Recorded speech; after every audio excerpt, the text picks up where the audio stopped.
Shalom, everybody. Rabbi Edelstein here with a dangerously last-minute edition of Rabbi E in 3, brought to you as always by MEOR DC, and it will be guaranteed to be not much more than 3 and at greater speed because Shabbos is coming very fast. I hope you all had a wonderful and a healthy Pesach, and perhaps some of you would want to ask me the following question.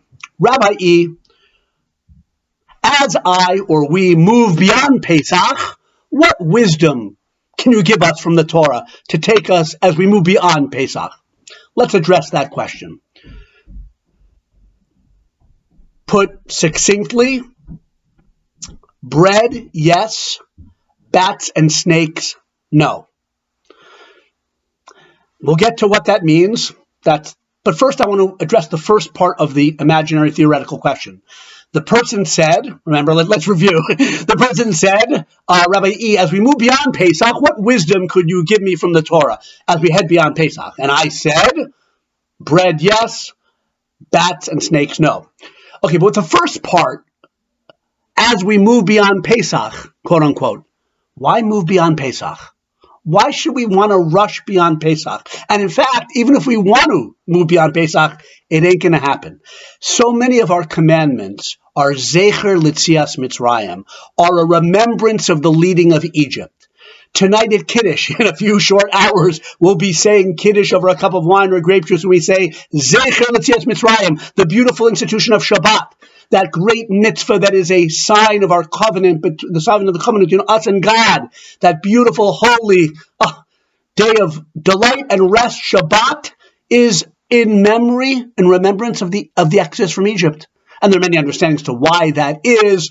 We get released from slavery every Shabbos, but so many commandments are connected back to leaving Egypt. So even if we move beyond Pesach, we're never, as Jews, moving beyond leaving Egypt, because we're supposed to do really every mitzvah, some more explicitly, some less, but every mitzvah is supposed to be connected to our mission, the mission that God gave us when he took us out of Egypt to be a people unto him, to bring us to Mount Sinai. And we're counting the days to Shavuos, which we commemorate the giving of the Torah at Mount Sinai. Today is the 8th day of that count. So every mitzvah connects us back, not just to our ancient history, but to our living mission as a Jewish people, to sanctify the world, and the mitzvot are our pathway to sanctify the world. So every one of them connects us back to leaving Egypt. Now, bread, yes. Bats and snakes, no. This week's Torah portion, the third in the book of Vayikra, Leviticus, is called Shemini, and a lot of the laws of kashrut, keeping kosher, are in it, including the commandment not to eat low crawling things from the ground and bats and snakes and many other things. Only the land animals and the fish that we're allowed to eat and the birds. All the details are in this week's Torah portion. The meaning of kashrut, it's a big topic, not for 3 minutes, not for last minute, but it's always linked in the Torah clearly and explicitly to holiness. After giving the rules, it says, for I am Hashem who elevates you from the land of Egypt to be a God unto you. You shall be holy, for I am holy.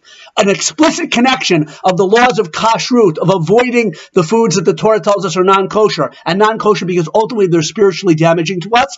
A direct connection to leaving Egypt. I brought you out to be holy to you, so don't make your souls unholy with that food. Enough said now, we gotta go. Good Shabbos, bread, yes, bats and snakes and other stuff, no. Enjoy your post-Pesach bread.